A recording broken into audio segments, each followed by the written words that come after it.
Wednesday, July 24th meeting of the Lebanon Utility Service Board. Let the record reflect that all board members are present minus Dan Lamar tonight, and there was not a working session prior to this meeting. If you please rise and join the Pledge of Allegiance. I pledge allegiance to the flag of the United States of America and to the republic for which it stands, one nation, under God, indivisible, with liberty and justice for all. All right, first item on the agenda tonight is the approval of the minutes from the July 10th, 2019 meeting. If everyone's had a chance to review the minutes and there are no corrections or discussion, I would entertain a motion. I make a motion we approve the minutes for July the 10th. Second that. Motion made by Bill, seconded by Jim to approve the minutes from the July 10th, 2019 meeting. Any other discussion? All right, all in favor signify by saying aye. Aye. Any opposed? All right, next item is the Henkle and McCoy change order. It's an action item, and General Manager Baskell will explain to the board this change order. Okay, well, thank you. The reroute of the 69 kV loop has been completed, and the contractor, Henkle and McCoy, was asked to hand dig to locate underground utilities at 3 locations. Per the contract, any hand exposing of underground utilities would be additional charges. So 3 changes to the contract totaling in $2,192.49 have been submitted for your approval. It's so I recommend that we approve that. It's a small amount and it was unforeseeable. Good. And it's a good change order. So these were a few items that were above and beyond the original contract that were necessary, and the result is additional charges and about $2,100. Is that the total amount? 2192.49. Okay. All right, if there's any discussion or questions on that? If not, I'd entertain a motion. I make a motion we approve the 3 change orders for Henkle and McCoy for a not to exceed amount of $2,142.49 with General Manager signing the documents. Second. Motion made by Bill, seconded by Aaron to approve the Henkle and McCoy change order in the amount of $2,142.49. Any additional discussion? All in favor signify by saying aye. Aye. Any opposed? Thank you. Next item on the agenda is the ISC Master Service Agreement. It is an action item, and Council Jeff Jacob is going to address the board on this item. Thank you. As you recall, we had discussed the possibility of using ISC for additional electrical engineering services at the last meeting. This document reflects a number of changes that have been made to that master services agreement, including a reduction in the scope to basically engineering services only. As we last left it, there was some historical information that we needed to gather in addition to some contract changes.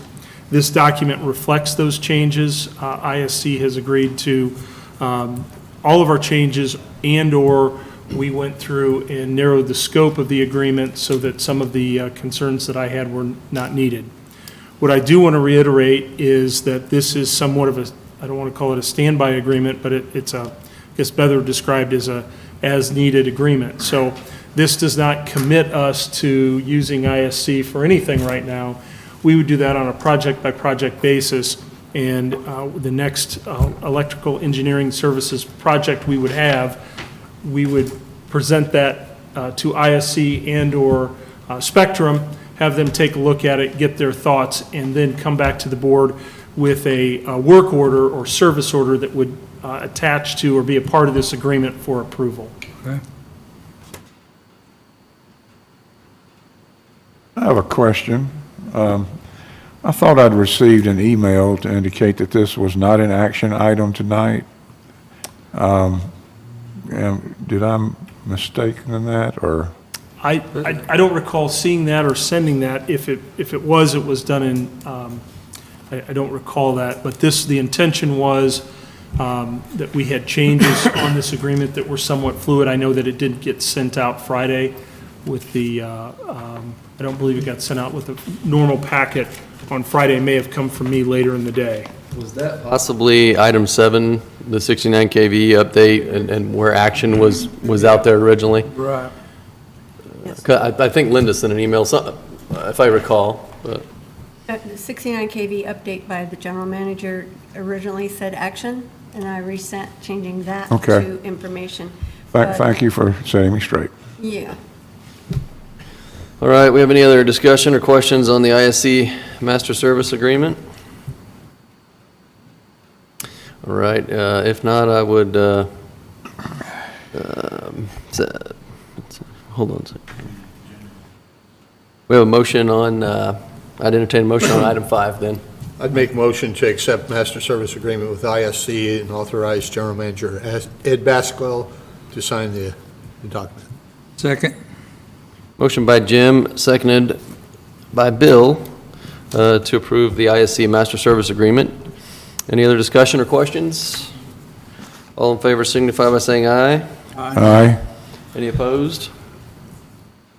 All righty, thanks. Next item on the agenda is the agreement with DevLab Creative for website redesign. Again, our counsel Jeff Jacob is going to address the board on this item. Thank you, Mr. Chairman. As you recall, this was a matter that was actually approved at the last board meeting. This is a company that has provided web design services for the city. We took the agreement that matched what the city had put together and needing to bring that back to the board to attach an agreement with the approval for services. This is a pretty sizable agreement. Apologies again for the delay in getting the correct version to you, but this matches what the city has done. Staff is comfortable with the schedules and attachments, and the main operating items with this agreement deal with what services they'll provide, obviously cost, and that we then own the website. It protects us from a licensing standpoint, et cetera. So I'm comfortable with the agreement as tendered this afternoon. All right, thank you, Jeff. Any questions or discussion on this item or anything else for? I have a question. How does is the pricing comparative the same as what the city's paying? I can't. Or are we different? I can't speak to that. He was not able to provide a schedule of pricing Okay. from the city, so I'd have to defer to Ed on that on pricing. I didn't compare it to the cities, but I did compare it to the other vendors that we had that submitted, and it was comparable. But that's a good question. I'm assuming it's the same as the city, but I don't know. I could check. I can follow up with Joe LePage. Okay. Okay. I can do that. That's my only question. Joe LePage was involved in our process as far as interviewing. I'm sure it is, So, but I didn't it'd be yeah. good information to know. That's a good point. Thanks. The only difference I could possibly see is if the city's requirements are a little Different than ours. higher than what we would need. but- Right. We do have the ability to pay through the website, and there are some additional services that we might have that the city may not, that Right. would affect those pricing. Okay. So that would be the only comment I would have. All right. All right, anything else on the DevLab website redesign? No. If not, I'll entertain a motion there. I make a motion to accept the agreement with DevLab Creative to provide website redesign, video production, and social media marketing. Second. Motion by Jim, seconded by Aaron to approve item 6, the agreement with DevLab Creative for website redesign. Any other questions or discussion on this? All right, if not, all in favor signify by saying aye. Aye. Any opposed? Thank you. Next item is information item. It's a 69 KV update from, It's going to be you, Jeff? Yeah, and, thank you. Relative to the 69 kV project, many of you are aware that we have had some citizen and ratepayer complaints, and this has been somewhat of a fluid schedule with the contractor that we selected, Gaylor Electrical. We have had a number of meetings and phone conversations and emails over the last really 2 weeks, actually probably 30 days, trying to get a handle on some of the struggles and complaints that we have had in and around the community. We had a meeting today with the higher-ups with Gaylor, and they reported to us an updated schedule, and they believe that they will have construction completed September 6th. So we have gone kind of round and round on how to proceed, and we believe that we've worked through a plan. We've got their revised schedule. I will note that September 6th date does not have a weather factor, and I explained to Gaylor that you guys would all understand that. You can't predict, and you don't know, and you can't work when it's not suitable. We also addressed a number of the calls that I get, and many of you probably get, related to property owner complaints. And it became aware to me that some of that information had been relayed, some had not. And we were able to share with them put some real meat on the bones in terms of what our concerns have been. And we were given some assurances, kind of the look you in the eye, shake your hand, we will correct this and we'll finish up strong. So at some juncture, we're going to monitor this, or we'll be monitoring it, even though we did have a little hiccup even yet this afternoon. We're going to monitor this, and it may be something that we have to get back in front of the board relatively quickly, because we've got some options to take some of these services on ourselves, and we finish out the agreement and remove Gaylor. We discussed that, and it will not be an easy process. Gaylor is not in favor of it, but we do have a little bit of a stick if things aren't going to go smoothly in the remaining month and a half. So in terms of specifics, I don't necessarily want to get into some of those. I'm happy to talk to anybody offline. But we were, as of today, we were kind of at our wits' end in terms of how to manage how things are going. We're just getting too many property damage, citizen-type complaints of parking in driveways and leaving, blocking access, unnecessary property damage. I mean, this is a big project and things happen. You're going to tear up yards in a wet spring, but we just felt like there were more than we needed. The schedule, if I could remind the board, this was to have been completed in February, when we wouldn't have had some of these issues. So that's my update. Just know that Ed, myself and staff are really trying to ride herd over this and stay on top of, be proactive, communicate with Gaylor and people that have issues with Gaylor. Many of those larger items we've taken on rather than passing them through to Gaylor or Spectrum. So, Ed, anything else that I missed with that? No, I thought it was a good meeting, and Jeff did a good job putting, So there was What does the phrase "taken on" mean? Good question. So, as I have learned, there is a number of elements of a 69 kV project with the higher voltage. See, I knew that there was one of those was wrong. So the higher voltage that we're either not certified to manage, not comfortable managing, or don't have the equipment to manage related to a 69 kV transmission line. However, as you are setting poles, that's not the only thing on those utility poles. You also have fiber, you have distribution lines, which are 12 or 15 kV. Right. And we are fully equipped and capable of handling that and do so on a regular basis. 69 kV is a little more specialized, and I can't speak to what our staff actually can handle.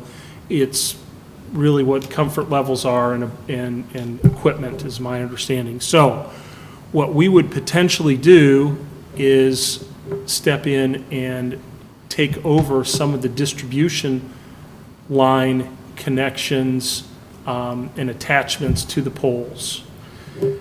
The difficulty is that Gaylor has laid some of that out already. They've staged it, it's not been completed. So what percentage has been done on each pole would be something, would have to be a discussion, and would be a difficult analysis to go through. And, we would have to agree that X percent has been done, and we're going to finish it out. And, that would be probably a pretty fluid situation. That would affect the contract price if we took it over. We would receive a credit for that, yes, sir. That would be certainly our position. So, I have a question on the final.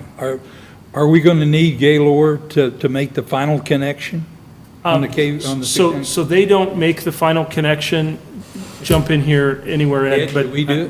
Duke does that. Duke's Yeah. going to do it. Yes. We need to coordinate with them and have Gaylor on site for that. They need to work together, but Gaylor makes the actual connection. But they have to be there. Yes. Okay. So in that, so that's a more of a scheduling issue that we've struggled with in terms of Duke needs a 2-week lead time to get Yeah. that done. And so, and that keeps changing as you know, Bill. So that's where we are. We have some options. Based on our meeting today, I'm comfortable recommending to the board that we stay the course. Okay. But that's going to be somewhat fluid. We're going to continue to monitor. We have identified sensitive areas around the city that need to be monitored and special care taken to stay in the easement, treat the property as you treat your own, repair it, et cetera. So speaking of property damage, we have also provided to them, thanks to Linda, a list of local contractors that would do remediation to property for ruts and things like that. Now, that doesn't mean it's going to start right away. If they're going to be on property in the coming weeks, it doesn't make sense to repair it. So that's kind of, unfortunately, the nature of the beast, but they're going to go through and look at areas that they're done, make sure they've got a contractor on board to start those processes now. And then once they're completely done, they'll come in and finish cleanup. There's some sidewalk damage, there's things like that they're going to get on now. Looking at, we're providing them an ongoing list, pole by pole, of areas that have been impacted. So, and under the contract, that's on them. So I do imagine that there will be some damaged property that's going to require some more scrutiny and analysis, and there'll be some differing views in the coming days. Yeah, and I probably shouldn't get into the details of individual complaints we had for them right here, but we can get into that later. We can go over some of the individual things that we've highlighted, and I also have a copy of an Excel spreadsheet schedule they put together for us that I can share with you. So. And again, property damage is expected in these situations.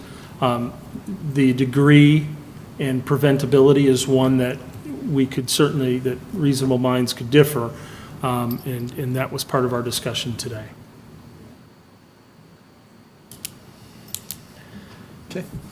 All right, thanks, Jeff. Thank you. And Ed, anything else on the 69 kV questions? All right, next item on the agenda is the approval of the claims. Everyone had a chance to review the claims, and if so, any questions or discussion? Entertain a motion. I make a motion, we approve the claims. Second. Motion by Bill, seconded by Aaron to approve the claims. All in favor signify by saying aye. Aye. Any opposed? All right, next item is other business that may come before the board. Ed, do you have anything tonight? Not tonight, no, thanks. Okay. Anybody else have anything? No? I wanted to mention one thing. I wanted to recognize and congratulate Lori Gross on her upcoming retirement. She's been with Lebanon Utilities for 18 years, and wanted to take a moment and congratulate her and wish her the best in her retirement. So, wanted to mention that. Anybody have anything else? Anything from the public? All right. Looks like our next board meeting is scheduled for Wednesday, August 7th at 5 p.m. And if there's nothing else, I would entertain a motion to adjourn. I make a motion, we adjourn? Second. Motion by Bill, seconded by Jim to adjourn. All in favor, signify by saying aye. Aye. Aye. Any opposed? All righty, thanks, everyone. Good.